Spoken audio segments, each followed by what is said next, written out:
ప్రతి ఇంట్లో కుళాయి పెట్టి మరీ ఇస్తామన్నారు. వచ్చినాయా? ఒక్క మాట అయినా నిలబెట్టుకున్నారా?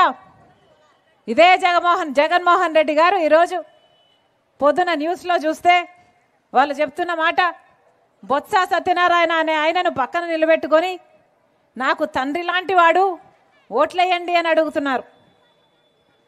మీ సమక్షంలో అడుగుతున్నాం.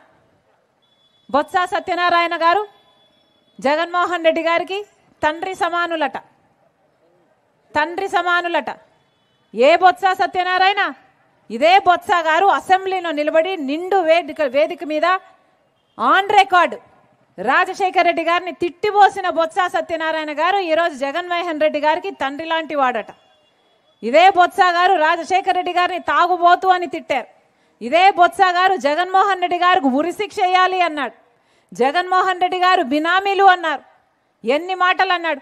ఆఖరికి విజయమ్మను కూడా, విజయలక్ష్మి గారిని కూడా, రాజశేఖర రెడ్డి గారి భార్యను కూడా అవమానించిన వాడు బొత్స సత్యనారాయణ గారు. ఈరోజు అలాంటి బొత్స గారు జగన్మోహన్ రెడ్డి గారికి నానయ్యారంట. తండ్రితో సమానమయ్యారంట. అసలు ఈరోజు జగన్మోహన్ రెడ్డి గారి క్యాబినెట్లో రాజశేఖర రెడ్డి గారిని అనుసరించే వాళ్ళు ఉన్నారా అన్న? ఉన్నారా ఎవరైనా? పెద్దిరెడ్డి రామచంద్రారెడ్డి తిట్టినవాడే. ఇంకెవరు? విడుదల రజనీ తిట్టినావిడే. అందరూ ఆర్కే రోజా ఎవరైనా సరే రాజశేఖర రెడ్డి గారిని తిట్టిన వాళ్ళందరికీ ఈరోజు జగన్మోహన్ రెడ్డి గారు పెద్దపీట వేశారు. వీళ్ళందరూ తండ్రులంట, ఈయనకు అక్కలంట, ఈయనకు చెల్లెళ్ళంట. మరి నిజంగా నిలబడిన వాళ్ళంతా ఏం చేశారు? జగన్మోహన్ రెడ్డి గారు నిజంగానే నిలబడిన వాళ్ళు ఆయన కోసం పాదయాత్రలు చేసిన వాళ్ళు ఏమీ గారు, ఆయన కోసం పనిచేసి గొడ్డలి వేట్లకు బలైపోయిన వాళ్ళు ఈయనకు ఏమీ గారు. ఈరోజు అందరినీ ఇలాంటి వాళ్ళను పక్కన పెట్టుకొని తిరుగుతున్నారు జగన్మోహన్ రెడ్డి గారు. వైఎస్ఆర్ సిపి అన్న పార్టీ పేరులో అసలు వైఎస్ఆర్ గారు ఉన్నారా అన్న? వైఎస్ఆర్ గారు ఉన్నారా?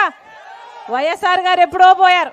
ఈ రోజున్నది వై అంటే వైవి సుబ్బారెడ్డి, ఎస్ అంటే సాయిరెడ్డి, ఆర్ అంటే సజ్జల రామకృష్ణారెడ్డి. వీళ్ళే మిగిలారు కదా.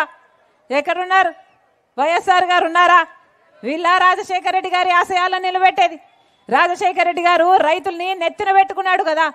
మరి జగన్మోహన్ రెడ్డి గారు ఏం చేశారు? కనీసం డ్రిప్ వేసుకుందామంటే డ్రిప్కు సబ్సిడీ ఇస్తున్నారా? పంట నష్టపోతే పంట నష్టపరిహారం ఉందా? కనీసం మద్దతు